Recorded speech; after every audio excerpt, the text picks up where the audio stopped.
Deep Red, or Profondo Rosso, marked a return to the giallo genre for director Dario Argento after a 4-year hiatus. With a more vibrant score and improved depictions of the macabre, Argento created his greatest ever film. I am the Italian Horror Guy, and this is the Italian Horror Guy podcast. So, I guess my introduction there has probably explained succinctly, the esteem with which I hold this film in. I'll just premise the discussion by saying I watched the longer version, the 126-minute version. I believe there's I think it's the English language cut, or the official one, which is 105 minutes.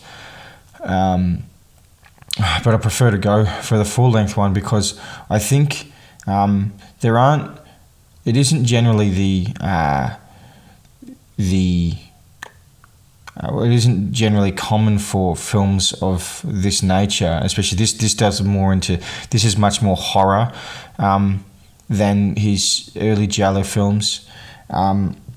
It's uncommon for this kind of film to be in excess of 2 hours, and I think that it's reflective of the fact that it just feels to me like Argento really knew that he was onto a winner here. I think in general there's only so many different storylines that you can push when it's this generic structure he has, where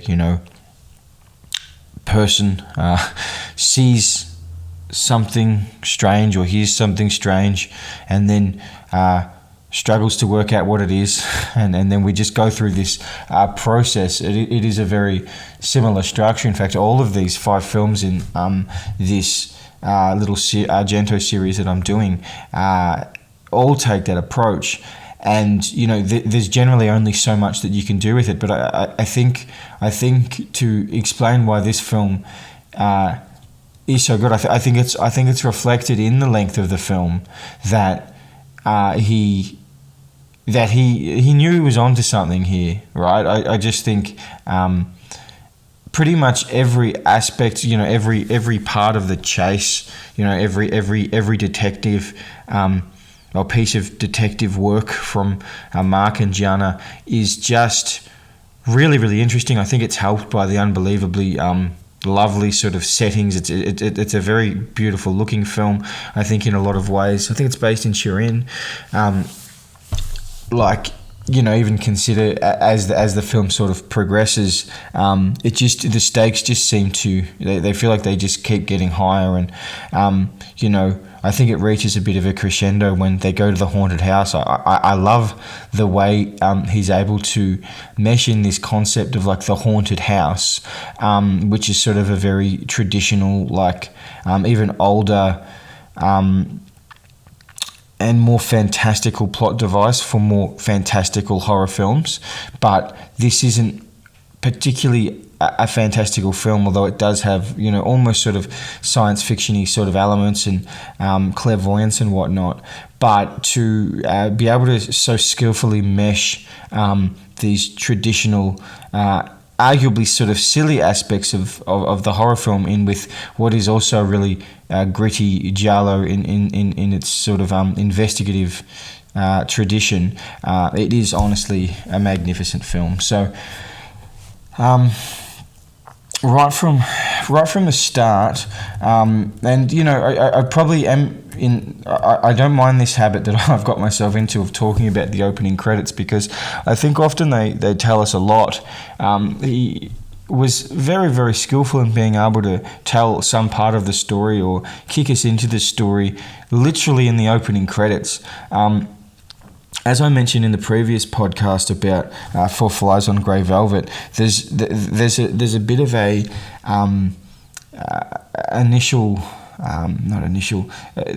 a bit of a almost preview of what he was going to be doing later in the 70s, where, as I said, he wanted to escape, it's not a great word, move away from Ennio Morricone's themes, which, as I said, they themselves are unbelievable. He is one of the most skillful film composers of all time.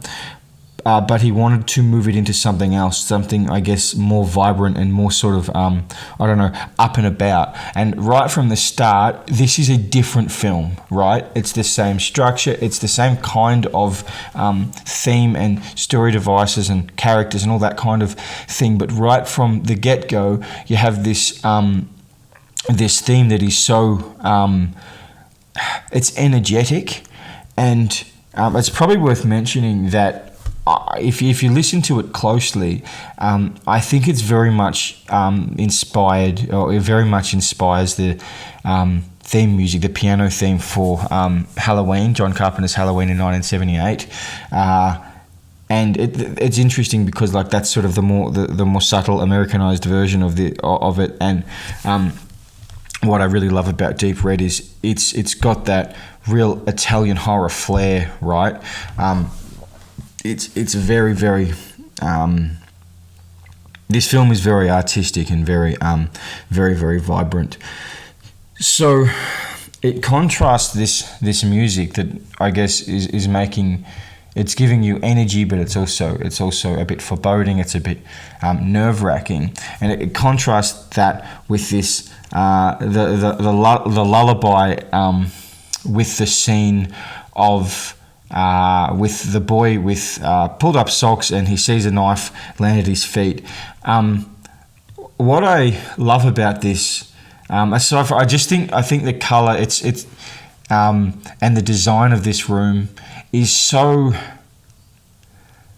It's sort of perfectly represented by what the lullaby is, right? Like, obviously, the only context of this lullaby is the film itself, but it's sort of, and because of that, it's hard to listen to it and know exactly what I would otherwise think of it. But there's something so very creepy about it, where it's like it is a lullaby, but there is something very, very nerve-wracking about it. And in the scene, there's something almost like, as in the framing, there's something almost too perfect about the background stuff. Now, obviously, we see that something horrible is happening, but even. It's like there's this almost sort of obsessive setup, and I think we're later revealed at the end that it's like, I think it's like a Christmas sort of scene. In fact, it might be revealed at the time, I can't quite remember. But there's this, constant or this contrast going on between, the home and horrible things happening within it. And it's interesting because in his previous giallo films, to one extent or another, sometimes the home has felt like the place of safety in these films, but it's certainly not the case here, where obviously the historic, horrible thing has happened in the home and witnessed by a child, and then there's often a sense throughout this film that Mark isn't at all safe when he's just at home either. So that's an interesting sort of change. You see, I can't think of her name off the top of my head, but the lady who wrote the Haunted House book, when she gets killed in her own home as well. And then Giordani, I'm not sure if that's actually his house or it's like a part of a university or something, but again, it's very domestic setting. So you're not really safe anywhere in this film. So I think the opening, not the opening, but the sort of the scene that really introduces us to the ideas with Helga Ullman, I think her name is. I think the only problem with this scene is just the sort of overacting of it. I think most of us would probably agree. But it's such a beautiful setting, right? It's this stage, and it's almost like a performance, which is the part of it that sort of gets away with it. Obviously, we know that Italians are big on opera. This really feels like the kind of place an opera might be performed. And then later, when Giordani is sort of describing what's happening, he's doing it as if it's a play, right? So there's something very performative about it. So in a sense, I think I think this scene is meant to be a bit over the top, but at the same time, I think like I haven't made much mention of the dubbing of these films. I don't personally have a problem with it, but in moments like this, I think it can become a little bit of a problem where everything just feels a little bit disconnected. But nonetheless, it does feed into this artistic sense of this film, right? And lines like you have killed and you will kill again. It's very generic, sort of easily written type stuff, but at the same time, I think it speaks to the way this film is grounded in sort of simplistic horror ideas, right? Like is clairvoyant the right word? I hope I'm not getting that wrong. But clairvoyance, predicting things or being aware of things, haunted houses, and just probably cliche and sort of generic lines, but nonetheless, I think this entire scene is really, really good.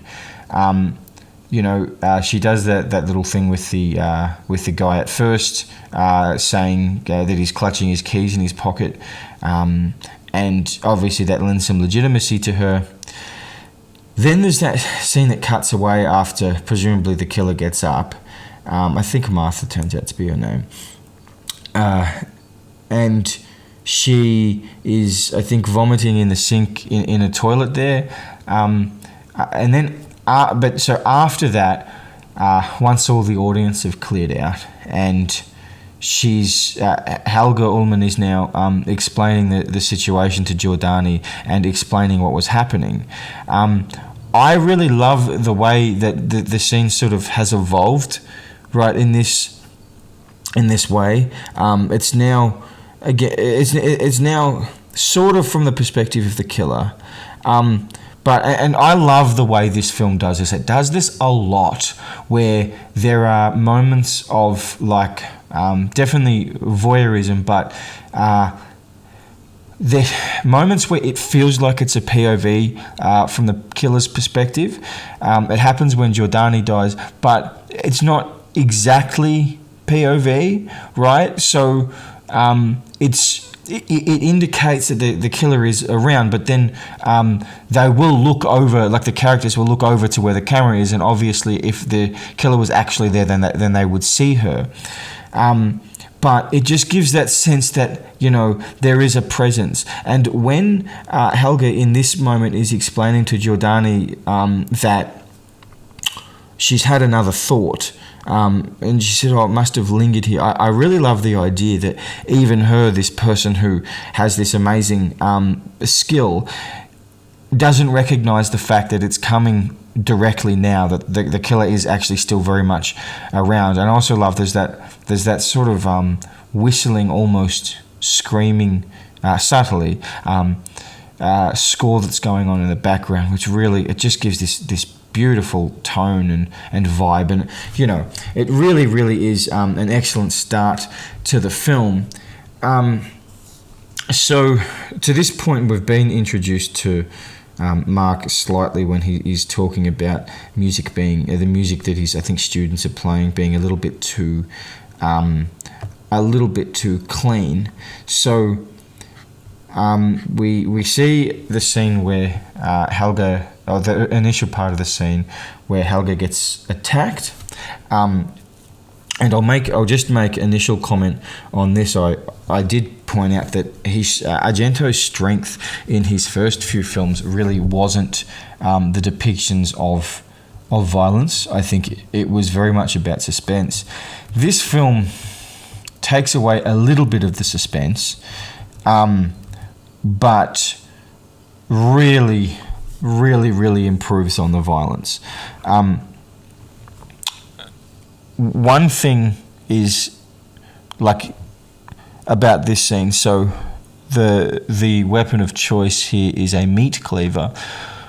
One thing that does is make for a really exciting death scene, but it also speaks to a more aggressive and out of control type of murderer, right? So previously, a lot of the kills in these films, at least until the killer's revealed, are done in this very meticulous way. Whereas in this film, there's this sense that this person is absolutely out of control, and it's this need to kill, right? Like in sort of in a symbolic sense, like the meat cleaver gives that sense of being that you're not even a person that I'm killing. It's like I'm cutting you up, like you're just meat. So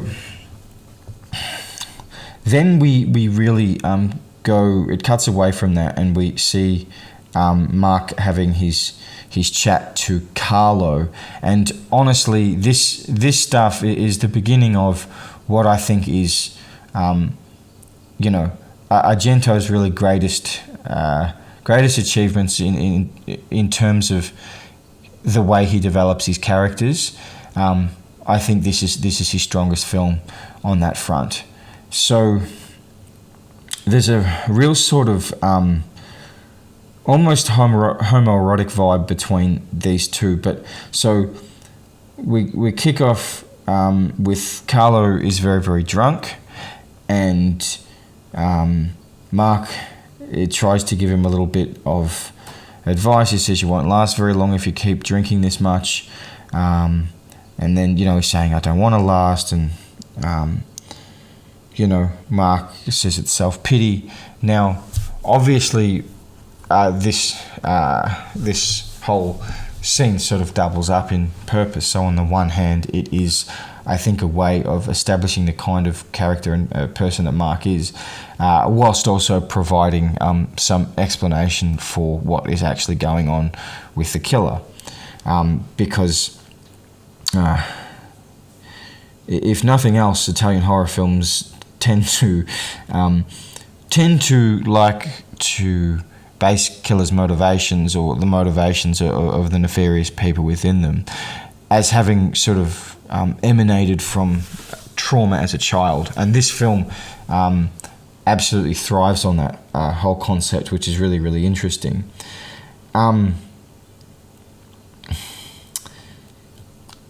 The scene, I think, tries to show us sort of almost preview the kind of almost little internal struggle that Mark has with himself, right, throughout the film. So they talk about music, and this is actually one of the things that I really like so much about Argento's films, is this that the characters are often sort of usually the main character, it is a male, the male protagonist. They've seen something and they're trying to work it out.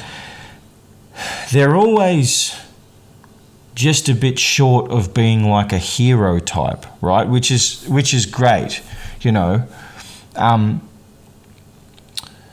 not like a Hemsworth type. And I think that's really cool because they're more relatable. And, Mark...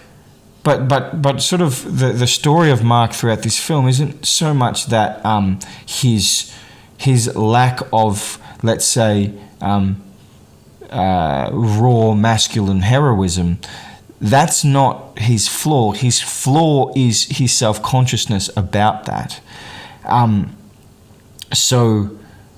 Carlo sort of doesn't exactly have a go at him, but says that that Carlo himself plays the piano to survive. Well, I think he says that Mark does it for love because he's obviously a bit more well off. But that sort of places him within this context of being, just a musician, right? Which is sort of held up in contrast to the idea of being this real masculine male force. So they hear a scream, and then there's some pretty troubling dialogue about that from Carlo. But maybe someone's getting raped in this sort of detached, drunken way. But again, I think this speaks to the troubled soul that Carlo actually is.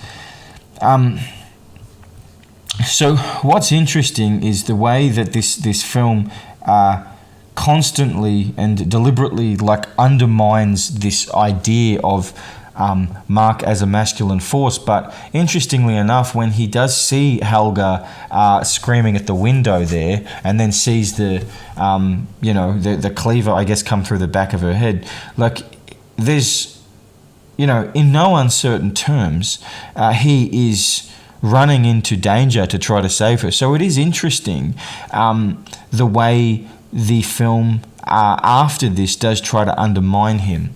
So he rushes in, and on his way in, we see... This is honestly, like, you've probably already noticed, I am prone to slight embellishment, but quite genuinely, this moment is one of my favorite things in any sort of murder mystery film, because I like when clues happen. Obviously that's cool, and it's sort of great when movies go back and sort of show you all the clever stuff that they did.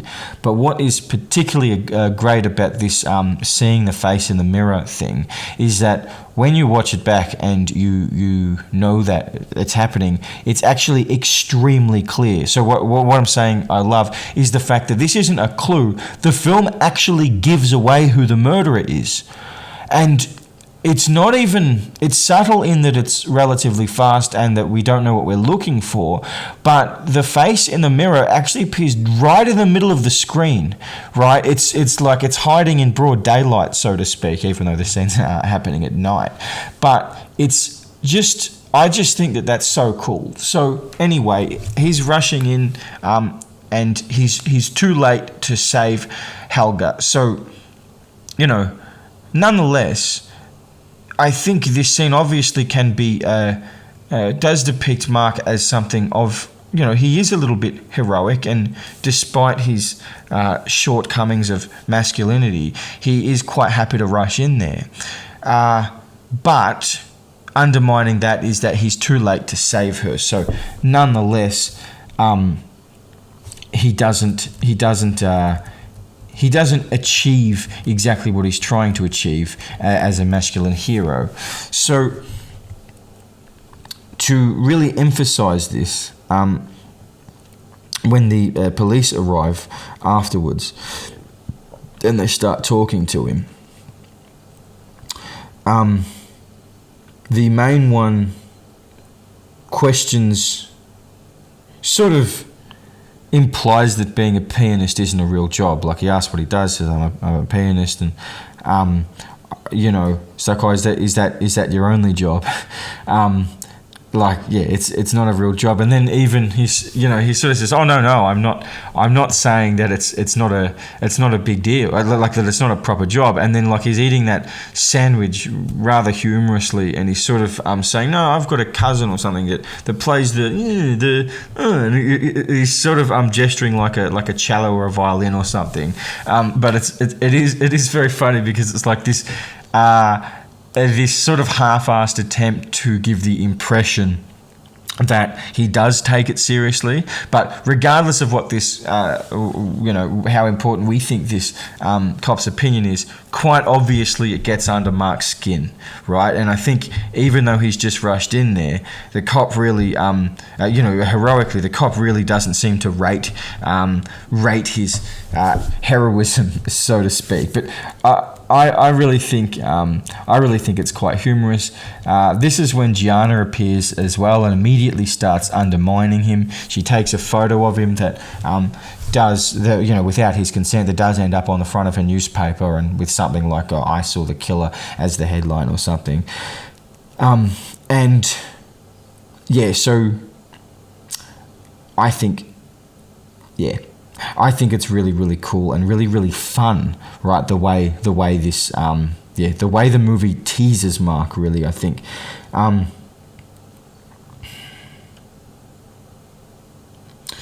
So just before they start having scenes together, Mark and Gianna, there's another scene with Carlo and Mark, and I think this is a really great scene. It's sort of like, it's almost like the debrief, right? It's still on the same night. All the cops have shown up and stuff, and Carlo's still down at the bar, but he's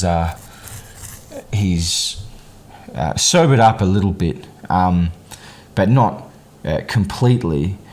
And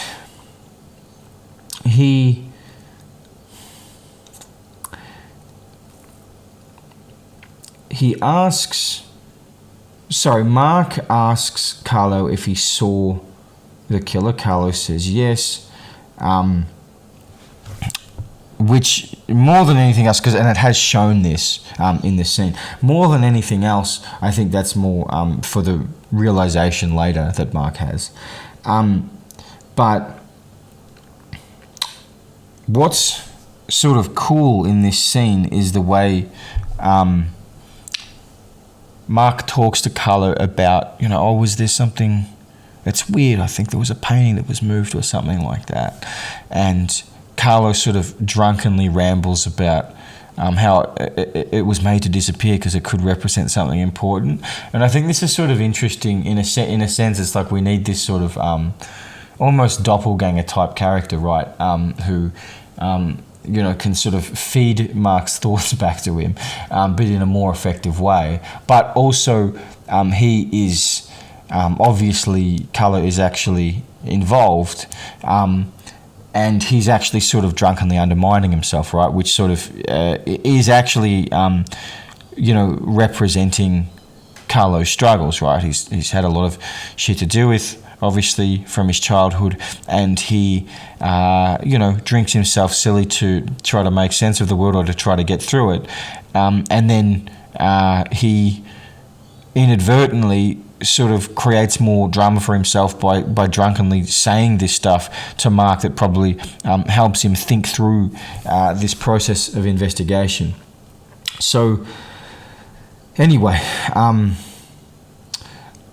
the way they construct Mark and Gianna's relationship, I just think is really, really clever, because almost for the whole movie, there's like this sexual tension between the two of them, but it's not even particularly clear that they definitely like each other. Like, I think it's pretty clear that Gianna likes Mark, and it's pretty clear that Mark probably likes Gianna, but he is constantly getting goaded by her, and his attempts to sort of return it don't necessarily work that well.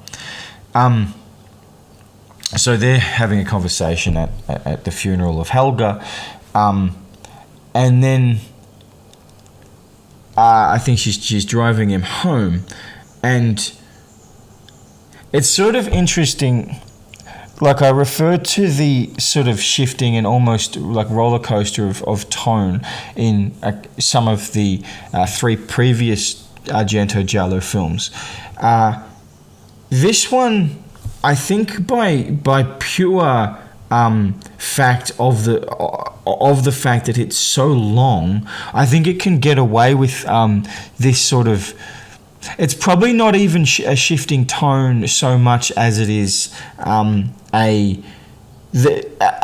relatively ponderous movie in a lot of ways. There's a lot of fluff, but what I like about it is that this film isn't completely about the investigation. It's a lot of it is about the development of Mark, and sort of his blindness to the possibility that it could be a woman who is committing the murders. So, and even within that, as is explained by Giordani, I think, in a scene not long from here, that the killer in normal everyday life can appear quite normal.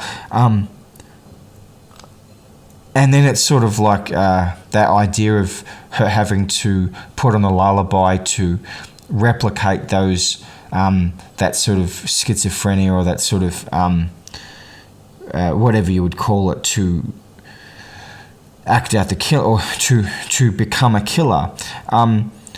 I feel like that's actually sort of reflected in the structure of the film itself, that it's mostly, like, as I said with, say, The Bird with the Crystal Plumage, there's a lot of time that you feel safe that something's not going to happen. Whereas then in The Cat o' Nine Tails, whilst it doesn't necessarily feel like someone's going to jump out at any moment, it always felt tense. And then probably Four Flies on Grey Velvet, it's probably a little bit half-half. This is more like ponderous all of the time, or most of the time, and then it goes a little bit insane, right? Then it starts exploding. But what's also interesting about this film is it pretty much always gives you plenty of warning, like often minutes worth of warning before something's going to happen, right? So it's interesting that within that there can be such a payoff of such wonderful kills in this film, that it isn't so much, although there is suspense, it isn't so much about the suspense, this film, as it is the payoff and also the sort of the pondering the situation, right? So, you know, Gianna manages to sort of, emasculate Mark in this car ride, or he manages to emasculate himself because he locks the door, and she's like, "Oh no, you didn't lock the door, did you?" Which is sort of humorous because you'd think that maybe she would have told him, but at the same time, if you think a little bit deeper, it's like, why in broad daylight is he locking the door whilst they're driving? And then he sort of says, "Can you drive fast? Because I get claustrophobic." So then that's another thing that indicates that he's not particularly brave. But at the same time, and this is where I think the film is very clever, it also never attempts to sort of tell us that Gianna is necessarily the dominant one, because at the same time, if you actually look at her tiny little car, the seats are all screwed and you need a mechanic to unlock it if you lock the door, and a couple of times actually have to climb out of the roof to get out. It's not as if she's in the most unbelievable situation either. And as the film goes on, it sort of displays that she has her own insecurities as well. I think insecurity is a big part of this film. Like, you think Gianna, you think Mark, you think Carlo in relation to his own homosexuality, or you even potentially think of Martha the killer, who is clearly insecure about her mental state when we eventually get the payoff of the revelation of the kill. So I know this is probably a little bit at odds, given how many great, memorable murder scenes there are. But one of my absolute favourite scenes in this film is the arm wrestling scene between between Mark and Gianna, and I think it's pretty strongly implied that they've just had sex, but it isn't totally clear. But Gianna starts talking about, why she is a reporter, and she says that, it's as a woman she wants to work, right? And as I said again, I think a lot of this stuff that plays out in Argento's movies is his own personality coming across, right? So Mark, very regrettably for himself, I think, responds by saying, "Oh, don't start with me about all that woman stuff," which is such a hilariously sort of not overly bad but very much sexist statement to make. And then he sort of says how women are weaker and gentler. And at first, Gianna seems to find this funny, but then you see that she's actually quite provoked by it.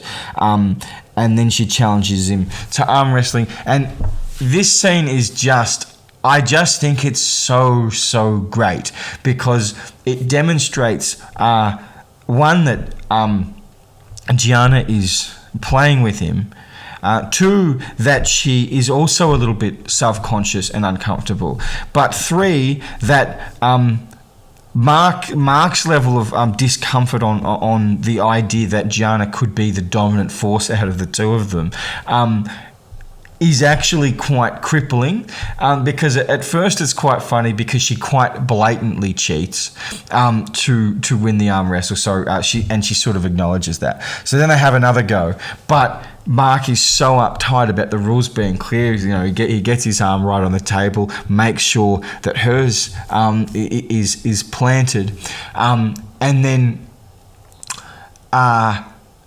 he decides when they're going to start, and I think it's 1, 2, 3, go.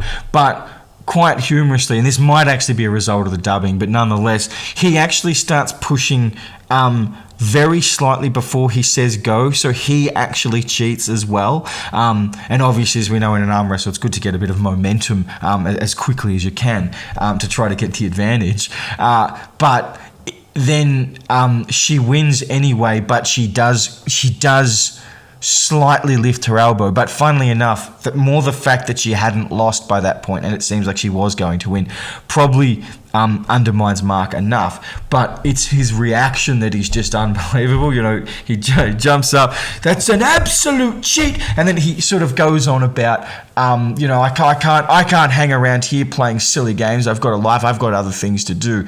And yeah, it's just great because it indicates that, you know, this stuff does matter to him. Like, it would be a massive win to him if he had won the arm wrestle, but having not won it, he sort of tries to play down the significance. So yeah, it is just a really, really cool scene. That I do very much enjoy it. I find it very funny. So what do we move on to then?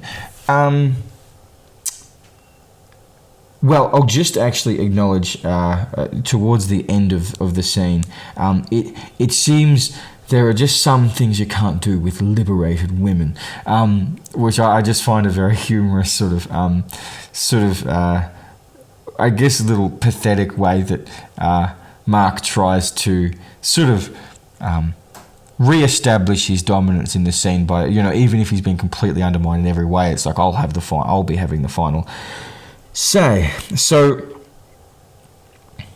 I think the scene immediately after is when he meets Carlo's mother, Martha. And what is subtle and clever about this scene, I think,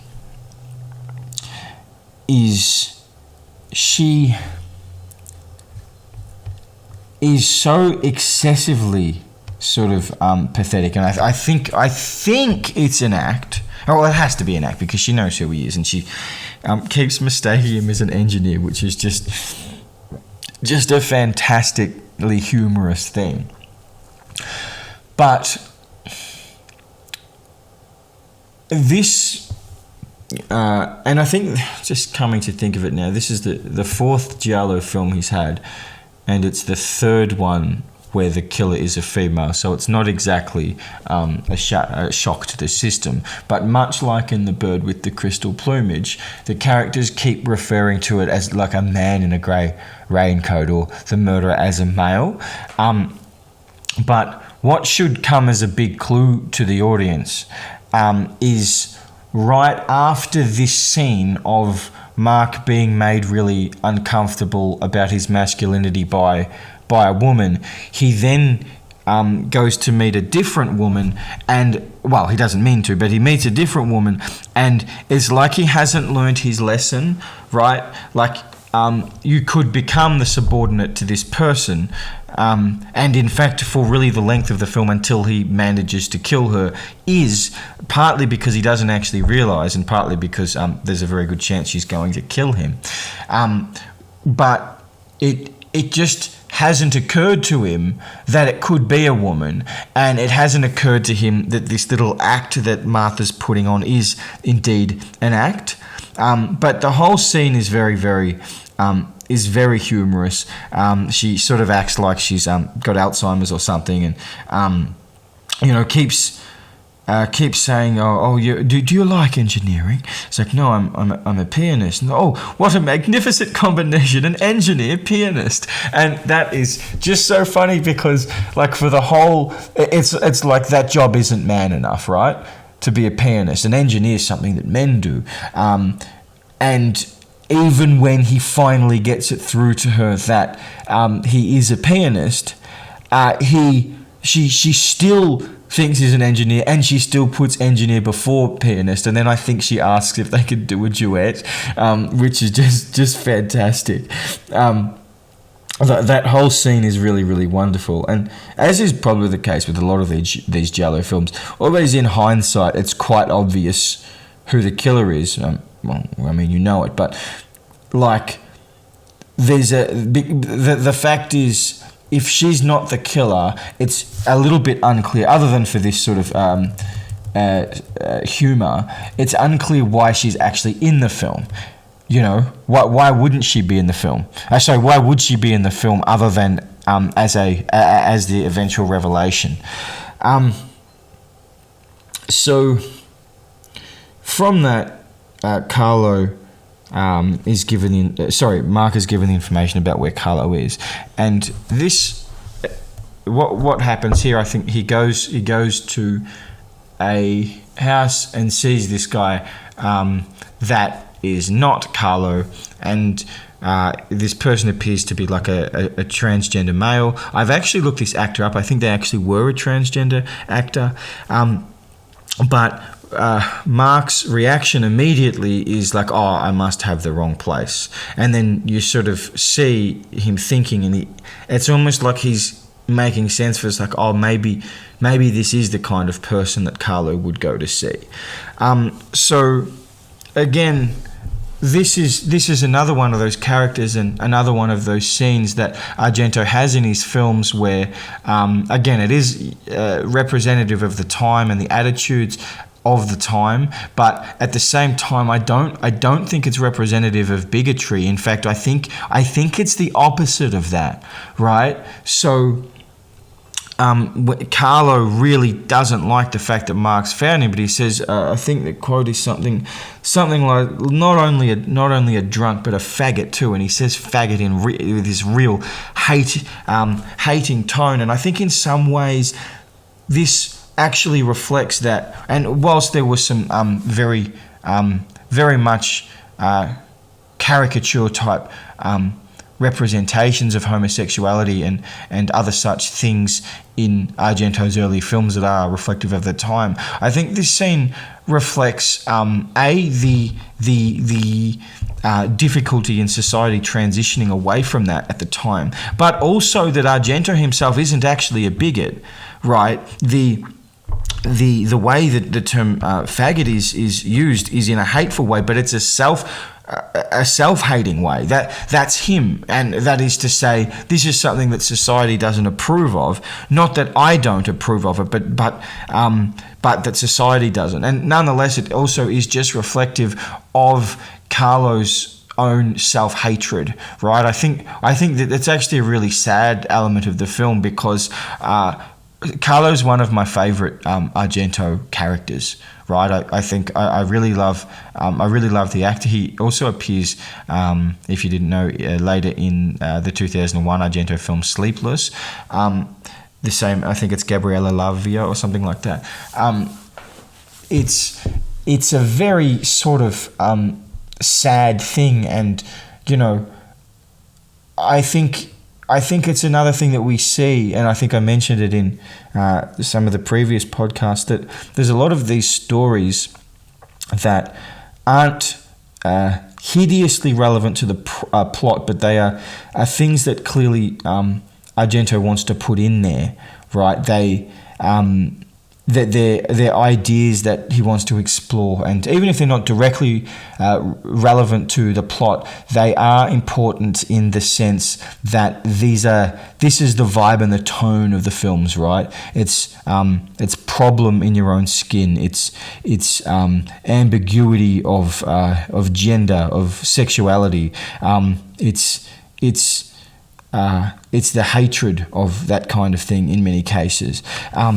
It's a very, very interesting thing, and I think he depicts it really well in this film, because the more things go on, the more clear it becomes that Carlo is actually quite a tragic figure, which is really, really sad. So,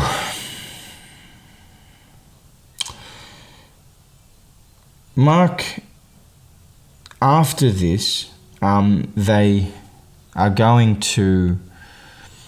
That's right. Mark is basically getting Carlo to work, because he talks about how he needs to go, or else he's going to get fired. And it gives the indication this has happened a couple of times before. This is sort of a key scene for later, because Mark again brings up with Carlo this, the memory of the painting and stuff. And Carlo's obviously sober at this point, and initially he seems to be happy to have the conversation, but then he's very he sort of yells at him and says, well, just pack up and clear out, right? And so it's sort of, again, it feeds into the tragedy that is this character. He hates his drunkenness, he hates his homosexuality, he sort of seems to hate himself a little bit from this perspective as well, that he doesn't have a lot of money and that he has to play the piano for a living rather than enjoyment. And also, not that they explore this directly, but his involvement is presumably in aid of protecting his mother. So he's got to deal with his crazy mother as well and try to save her. And he's got to deal with this guy, Mark, who, as he says later, I really like you. I'm actually not sure if that means an actual attraction. Maybe it possibly does. But he's got this person that he really likes, who he knows is getting himself into danger, but he knows the exact nature of the danger, and he just wants him to go, but he won't. Right? He just won't do it. So in another sense, this is like a sort of I guess a subplot to that sense of lack of control for the men in this film, right? That he can't sort of take control over. They can't take control over their own lives for whatever reason, because there are, forces out of their control. But also, in many cases, it's their own faults, right, that stop it from happening. Maybe if Carlo was less of a drunk, he'd be able to sort of deal with this situation a little bit more effectively. So, Mark first explains to him that it's a challenge to him to work, why he's doing it, because it's a challenge, right? And that's interesting because it's like the challenge of the arm wrestling, right? It's a challenge to his masculinity. This is how he's going to prove himself. And I think that's really cool. So in order to prove himself, he sort of conducts these little investigations, and he's quite effective at it, right? He eventually comes across this book. I can't remember what they title it, but it's written by this lady, Amanda Righetti. He finds a picture of this house in it that is the haunted house that I was referring to earlier. One thing that actually isn't made particularly clear to me, maybe there are vague explanations for it, is why every time something happens, like to advance the investigation, the killer seems to know about it all the time. Like, it's almost like the killer's watching the movie. So he finds out about Amanda Righetti, and then before Mark can go and see her, the killer's already gone and killed her. So maybe that's a bit silly, but I'll just park that. What is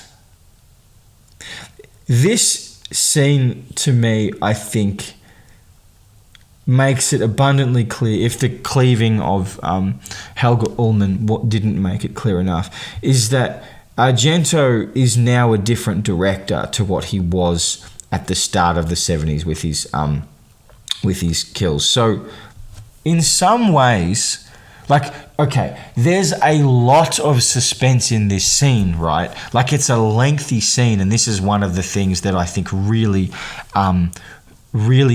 defines this movie. But within the lengthy scene, so it takes a while before Amanda starts getting attacked, I guess there's a sense that the killer's going to jump out at any moment. But the scene isn't really about that. The scene's about the experience of this kill, I think, because there's a few seconds of her very painfully slowly walking down her hallway or into her lounge room or whatever, having seen like a little doll hanging, and also I think she stabbed one of her birds that was flying or something. And the pacing of the music, right, in this scene, it is that sort of energetic, like almost build up energetic type music. The killer just sort of transitions out of the background sort of with the pacing of the scene. And this, I will talk about this a little bit more in the next podcast on Suspiria, but sometimes, in fact, really all through that film, there isn't like a direct payoff within the murder, or within the scene where we go bang and suddenly this is what's happening. It's like the music sort of dictates that this whole thing is bad, but the music doesn't sort of escalate when the killer comes out and starts beating her up. It's like the whole thing's a process. So I'll talk about that, especially in relation to the blind man who gets killed by the dog in Suspiria, but obviously that's for another podcast. So the music doesn't really change in tone or pacing or anything when the killer comes out and bashes her over the head. Then she ends up in the bathroom and there's a bit more bashing over the head. Now, this sort of emphasizes the idea that there are two major things, I think, in horror films that are scary. One is suspense, the uncertainty about what's going to happen, and the other is the actual payoff, right? And I think this scene probably deliberately, whilst it has suspense, it deliberately doesn't make the revelation of where the killer is to be too great, because it really wants you to focus on the spectacle of violence that happens. And boy, is it a spectacle. So she's beaten over the head a lot. She already seems relatively close to death. Then there's this drawn out scene where the killer's running a bath, and I think also in those days hot water was like boiling. Like now I think to run hot water out of taps in general, it can't be that hot, but you can see the steam coming off it, right? So the killer doesn't want to just kill her, but they want to absolutely make this as painful and difficult to deal with as possible. So there's multiple scenes of multiple moments of her dunking Amanda's head into the water, and so A, she can't breathe, but B, it's super, super hot. And what's interesting about this is like you would think this scene's about drowning her, but it's not. It's actually about burning her. And there's some really effective special effects. Like her face starts blistering up, and later we see that she's even she's very blistered when she's dead later when she's found. But so the whole point of this scene, I think, is this is an Argento spectacle of horror, right? It's designed to be terrifying. It's designed to be hard to deal with, right? This is the thing. Like killing in these movies generally, obviously, isn't an easy thing to deal with, but this particular film really has this very, very effective way of making you sort of squirm around, right? Like we all understand burns. We feel the force of the meat cleaver on Helga, right? We feel very uncomfortable with Giordani's teeth being bashed into the mantelpiece, right? It's like this is meant to make you feel this movie, and I think that this particular scene does a wonderful job at doing that. So almost to make up for the otherwise ponderous nature of the film, or maybe it's specifically designed to be ponderous so things like this are effective, the film really does do a wonderful job at giving you the payoff that I guess you expect in a horror movie, right? So to immediately calm us back down, right? The next scene is like, well, actually, I think that Mark might have actually found Amanda by this point, but soon after, this is sort of how Mark tries to I don't know, not necessarily get Gianna back, but try to sort of re-establish himself as a sort of masculine force in their relationship. They're sitting in the car. It's got this really sort of cheesy, almost soap opera-like music in the background. It is quite funny, but they're sitting in the car, and he's just he's just sort of embracing the way he is. Like, she's got these little alcohol bottles, and I think she offers him a couple of things. He says, "Oh, no, that's too syrupy. You want something, I don't know, harder or something."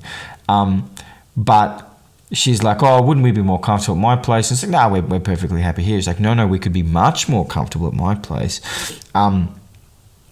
And he's like, so they agree to do that. And then he starts whistling, right? Like with this sort of glee or smug, this smugness that he has, right? It's like, "Oh, well, I'm going to get some."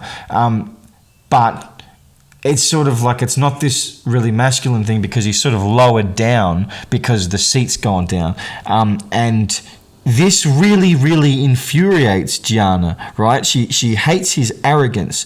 And it's interesting because, like, her having challenged him sort of whistling in this way while he's like physically lower than her, is almost, it gives the impression he's sort of embracing, he's embracing himself now, right? He probably feels a bit more comfortable as well because his investigations about the killer are going really well. But once he starts embracing it, Gianna actually gets really, really annoyed by it, which I think sort of is just that back and forth within this relationship that is so enjoyable, right? So then we cut into my favourite section of the film. It is the Mark proving himself section of the film. And it also begins to feel very much part of the era. So he goes around looking for flowers, and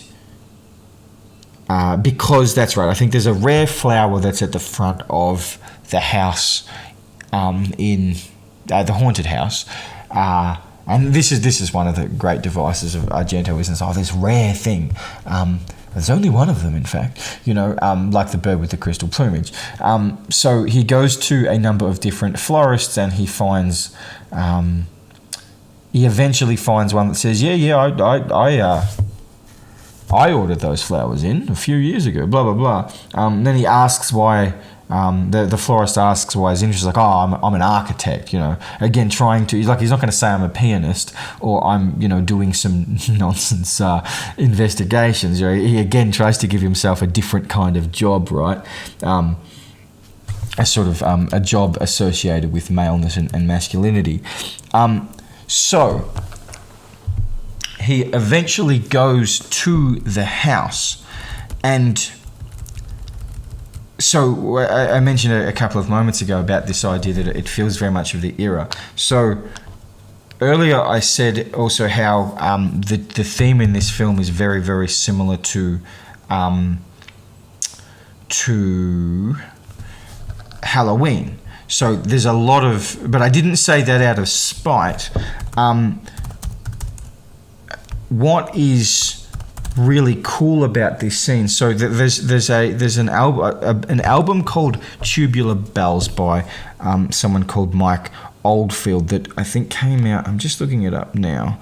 Came out in 1973, and rather randomly a few months ago, I'd been advised to listen to it, and I really liked it. And there's this part in it that I was like, where do I know that from? And it's like identical but a different pace to the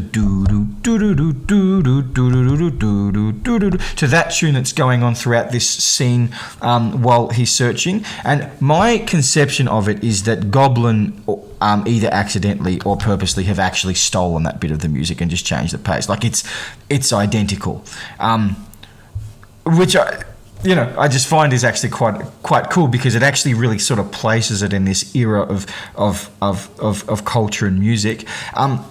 Now, I've just sort of done my little impersonation of the music. I won't do it again. What that music says in my mind is this sort of what would you say? It's posing the question, right? So Mark has got himself to this sort of almost pinnacle of his investigations, right? And he's still not certain that he's going to find something. It's fairly brave of him to be in this house because he doesn't know what's going on. He knows that, or he believes that bad things have happened here. He knows there's a killer around. But it's almost like the music is challenging him, right? And I love this scene is just so long. There's so much fluff in it, but I enjoy it, right? Just moments of him walking around the house looking at stuff, and and at this point, I think it's about like 85 minutes into the film, where most films like this, we're in the climax of the film by that time, whereas here we've just got David Hemmings sort of pondering his way around the house. I'll take the opportunity here to mention, also fitting it within the time, that in 1966 David Hemmings played basically the same role in the very highly respected Michelangelo Antonioni film Blow Up. And actually, just thinking about it right now, I was thinking, why is this film called Deep Red as opposed to some other crap with a long thing with an animal in the title? And I wonder if it's actually to be a similar title to Deep Red. I actually have just discovered right now. I reckon that's probably why, in my head anyway. But Hemmings' role in that film is basically he sees what he thinks is a murder, and then it confuses him, and he investigates for the whole film. So. There's a lot of fluff in that film as well. Good fluff. It's not a criticism. But yeah, so he's reprising that role. So I just thought I'd just mention that there. So this whole scene is very much like a challenge to his masculinity. So while I think we cut away and see Giordani, and he is almost symbolically like a challenge to, who is the dominant male in this film, right? Because we don't deal a lot with him throughout the film, but he is in a number of scenes. He goes to Amanda's house, and it occurs to him because she's written the revelation on the mirror in the bathroom, but he has this genius thought to make it really hot in there so the steam will reveal it. So while Mark is struggling his way to find something, this other man goes and finds something that he hasn't found, and I think Mark's been there and he's failed to find that. So that's an interesting thing. Then it cuts back to Mark, and he sort of finds something, right? After a lot of moments of him looking around, he finally, almost by chance, notices on the wall that there's something behind the plaster. And I think from memory, the music starts kicking in here, and it's like, this is his big moment, right? This is his big moment to prove himself. And don't get me wrong, it is. But it's sort of hilarious that he's like, oh, I've got this. I've done it. I found something. And the method to go and prove it, or to go and really find it, is he goes and licks his finger in order to try to get the plaster off the wall, and then slowly he moves up the masculine scale by picking up this a tiny bit of glass, which he cuts himself with, and he's sort of very slowly jemmying the if that's a word I would use for that, the plaster off the wall. It's very, very funny because it's like, here's the moment that Mark is proving himself in a film where there's a person carrying a meat cleaver around, and here he is just sort of shuffling plaster off a wall. I just think it's a great scene, and I think it's great because it's almost him like embracing the person that he is, but still managing to find stuff out within that. But then to undermine him eventually when he finally goes, because I think the owner of the keys of the house comes and says it's late. He's like, oh, okay, and he doesn't sort of defend himself and say, no, I'm going to keep looking. He just sort of immediately leaves. The second that he leaves, and this is such a cool scene, the plaster next to the image, so he's exposed the image of the child holding the knife and the person, I think, who's just been stabbed. The second he leaves, the plaster, more plaster falls off the wall to reveal that there is a third party. And I just think it's so. Firstly, it's just visually really, really well put together. But secondly, it's like even after all of this,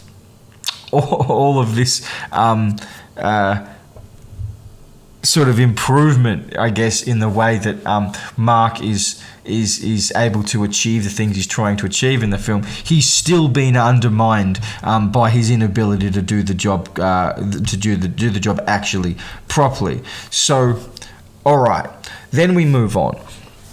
The Giordani death scene. This is just classic Argento, right? Again, as I mentioned earlier, there's that ambiguous sort of point of view. We see, like the music is telling us that something's up. We see a POV shot, what seems like a POV shot from outside Giordani's office.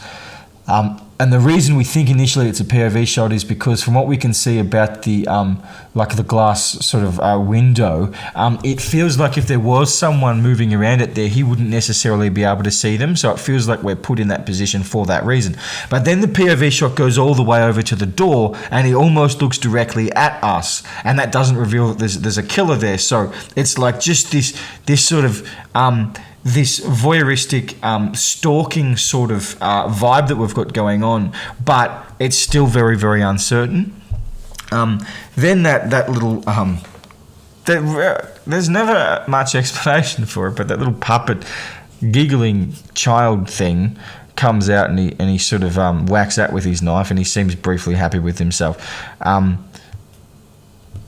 Then the killer comes out whacking him over the head with a like a fire cane thing, whatever you call them, and it's just a sensational death.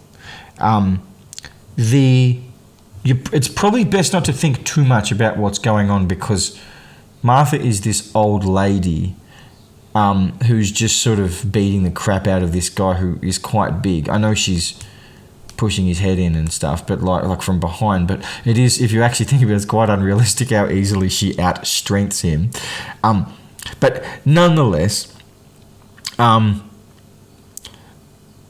it's just such an uncomfortable scene, right? The teeth on the mantelpiece, and then the knife into the back of the head. This is, again, Argento really, really worked hard on these murder scenes in this film, right? He did an absolutely fantastic job, I think. So then as I said, the almost challenge to Mark's position on the male dominance hierarchy in this film. He's now been offed, and now we go back to Mark, who has recently discovered, oh, what an idiot! There was a window that he didn't look in when he was at the house. Then he goes back to the house, and it's clear, oh well, the window's been boarded up. Like, oh, that makes sense, or it's been sort of plastered away so we don't see it, and he missed this entire room. I'll also just mention here, again, something quite similar to The Bird with the Crystal Plumage. If you remember the Sam with Julia, how they've agreed that they're going back to America or whatever. And then he finds another lead, so he just quickly dismisses that and decides to do something else. They've just been talking about, Carlo and Gianna have just been talking about going on a holiday, and Gianna's very excited and stuff. And then immediately after she disappears, he sort of looks at the window and is then like, yeah, he quickly goes and follows up another lead. It's just similar to Bird in that way. It's pretty cool. Again, he gets undermined because he tries to climb up into the window, but then he almost dies, sort of falling down. It would be such a Mark way to die, right? He's trying to break into this house and he just falls off. But eventually he manages to very slowly and carefully climb down. When he gets into the house, he realizes that it's a walled-in room. And it's sort of a similar scene to the plaster from earlier, but now he's upgraded, right? He's upgraded to a much more masculine sort of phallic thing with his pickaxe, which still isn't very big, but nonetheless, he's like, I'm gonna break right the fuck into this room, right? So, and the music's sort of it's really energetic now, right? Like there's a sense of urgency. So he's bashing into the wall, and again, what I love about this is it just shows so much more of this than it needs to. It's as if Argento was told David Hemmings, like, here's a pickaxe, now just bash into this wall. Just keep going. And then they just kept all of the footage. So this is his moment, right? He reaches nearly the crescendo of discovery here. And he, funnily enough, when he bashes through the wall and puts a torch in to look in, he looks at almost every conceivable part of the room before he gets to the skeleton. But that is, that's a pretty cool, just extra way of giving that little bit of extra suspense. So, of course, right after he's done this, he gets whacked over the head and the house gets burnt down. But he's rescued by Gianna, of course. So he is slightly undermined by it. And as he says, now that it's burnt down, it's all gone. So all his hard work, all his proving himself has again come to nothing. Then they end up in the school because he discovers a picture from that creepy redhead girl who she claims that she's drawn, but the style of it is very, very similar to the one that he found on the wall in the house. She tells him that it's at this school, so they go to the school. And this is the final thing, right? This is the final showdown, or what seems like it's the final showdown in the battle between Mark and Gianna, right? The back and forth between them. So when they go to the school together, and then the music, the do do do do do do, that music's back. And they're sort of walking down a corridor, and it's like they're on the race. They're in a race to try to find the secret, to see who wins, which is really cool. A couple of times they sort of turn to each other, and it's like they both know that they want to be the ones that find it, but no one's sort of articulating it. And then again with the mundane stuff, they're just for Mark, he's just sort of searching through these old pictures, just these old school children's drawings, not the most masculine sort of brave thing, but then Gianna, in a sense, is braver. She's like, I'll go tell the police that we're here. So she sort of puts her ass on the line and does get stabbed as a result. It's interesting, and the movie does a really good job at not revealing directly to us what's happened, but when Mark has found the reality that it's Carlo who drew the picture, I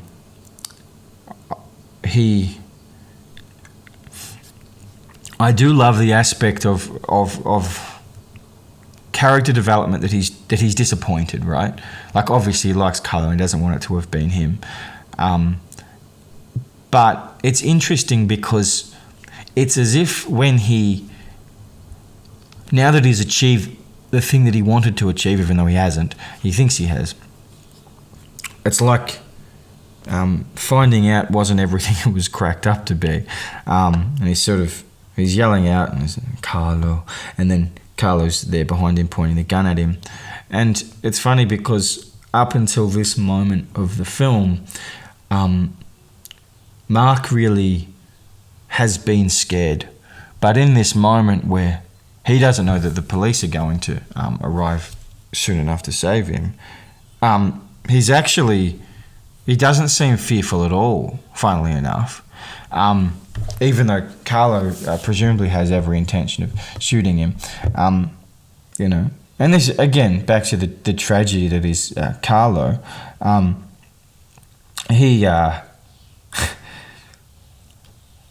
He's desperately upset by this whole thing.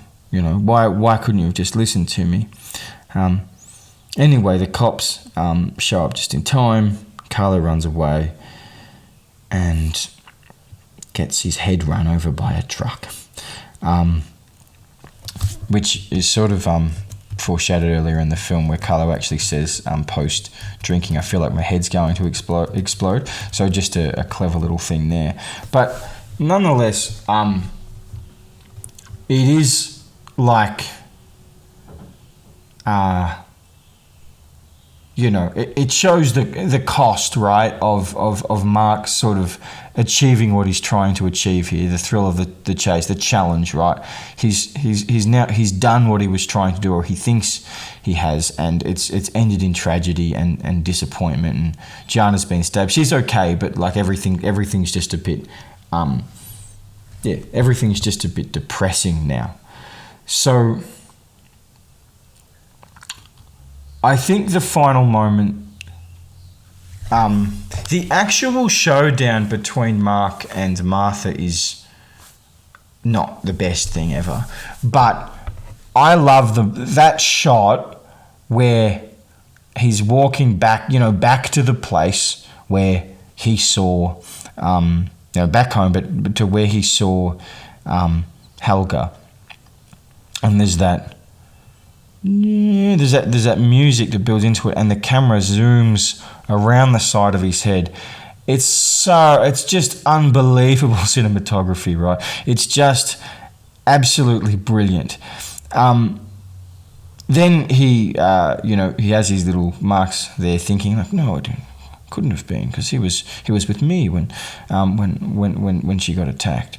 He had nothing to do with it, and he sort of got his like finger on his face, like thinking, just showing that he's thinking.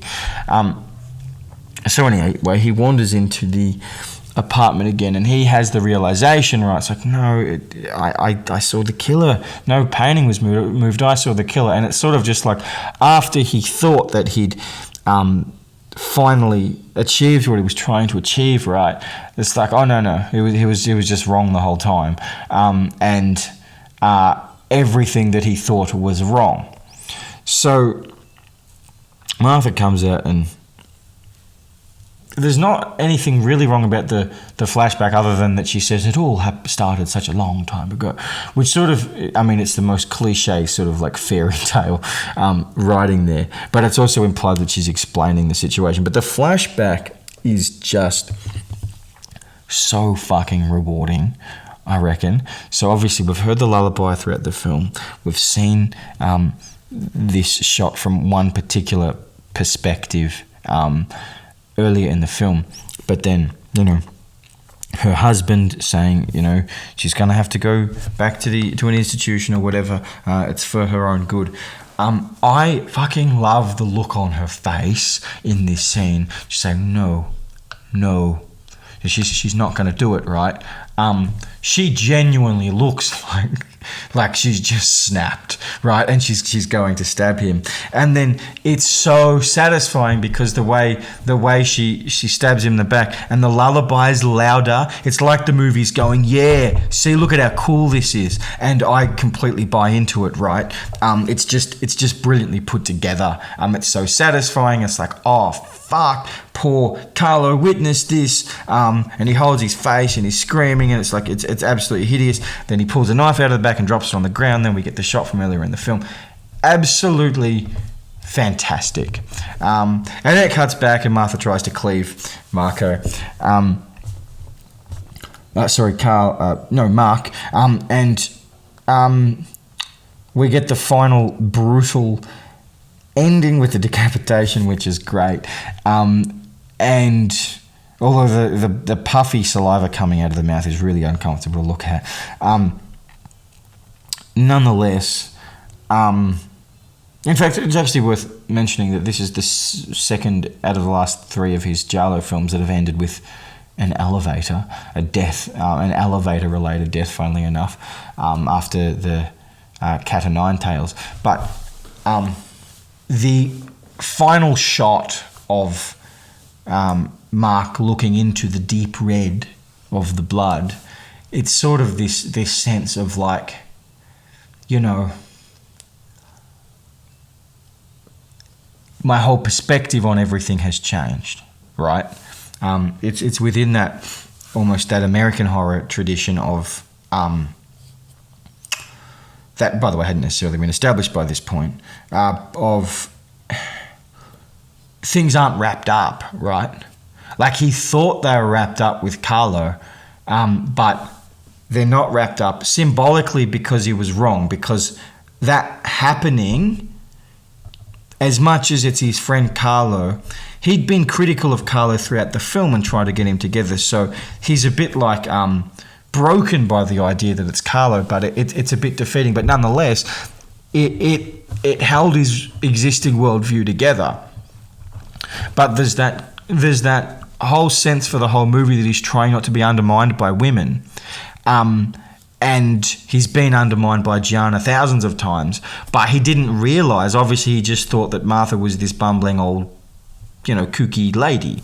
But as it turns out, she's been messing with him the whole time, and he only defeats her by luck that her necklace gets caught in the elevator, although it is a sort of a degree of genius for him to turn it on and kill her.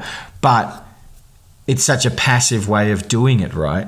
So he hasn't retaken control. He's sort of, it's almost like he's looking into that blood, and it's like his whole perspective on the world now has changed forever. Worth noting that in the version that my Blu-ray version, now I've seen an 126 minute version before, I believe, and I think in that version usually Mark's face pauses immediately as the credits start. In the version that I saw, he's sort of moving around, like cowering and covering his face a lot throughout the credits, which is I don't know if it's a necessary change, but I just thought that was worth mentioning. So yeah, I think I've really thoroughly covered my thoughts on this film. I had even more thoughts than I thought that I had on it. Certainly. On some of those topics. I'll just say, so I've said it a couple of times, but I do have a blog site that's going to be, they're going to go live very shortly.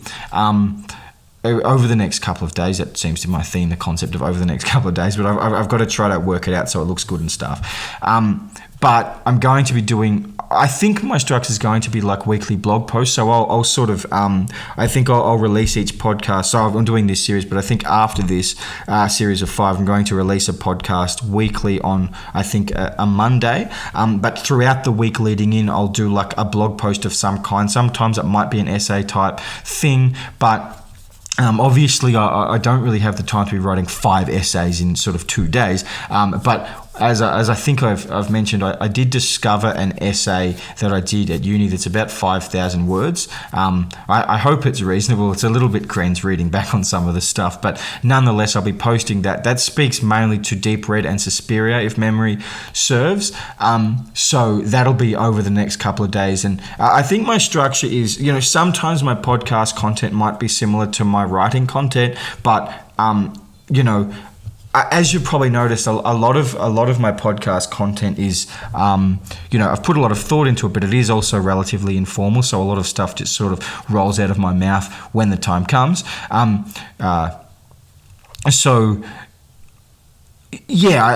think that's something that I want to do. I put some writing on the website, so check it out.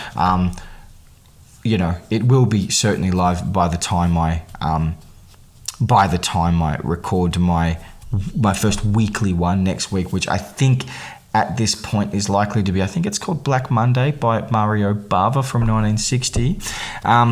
But yeah, other than that, by all means, do please tune into my next podcast, which will be part 5 of this Argento series, and most people's favourite Argento film, in spite of my love of deep red, Suspiria.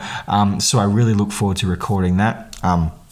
Watching it again. I've got a TV that I really like with some really amazing sound, and it's quite big. Watching Suspiria on the biggest and loudest screen possible, I can't recommend highly enough. A few years ago, so obviously you probably picked up, I'm from Australia. A few years ago in Brisbane, I was in Brisbane for a film convention of sorts, but I had to leave Brisbane the sort of earlier in the day from Goblin actually performed the theme live, like as in performed the entire theme music over a screening of Suspiria live in Brisbane. Unfortunately, as I said, I had to leave early, which sucks. I'm not sure I'll ever get the opportunity to do that again, but nonetheless, access the biggest screen you possibly can for Suspiria and the loudest audio that you possibly can, because Suspiria is more an experience than it is an actual film, I think, in many ways. But nonetheless, I do look forward to recording the podcast for that. Thanks once again for joining me for this. It's been an absolute pleasure to talk about Deep Red. As you probably gathered, it's one of my absolute favourite films of all time. But yeah, keep tuning in and I'll keep recording. This is a lot of fun, guys. So I look forward to continuing.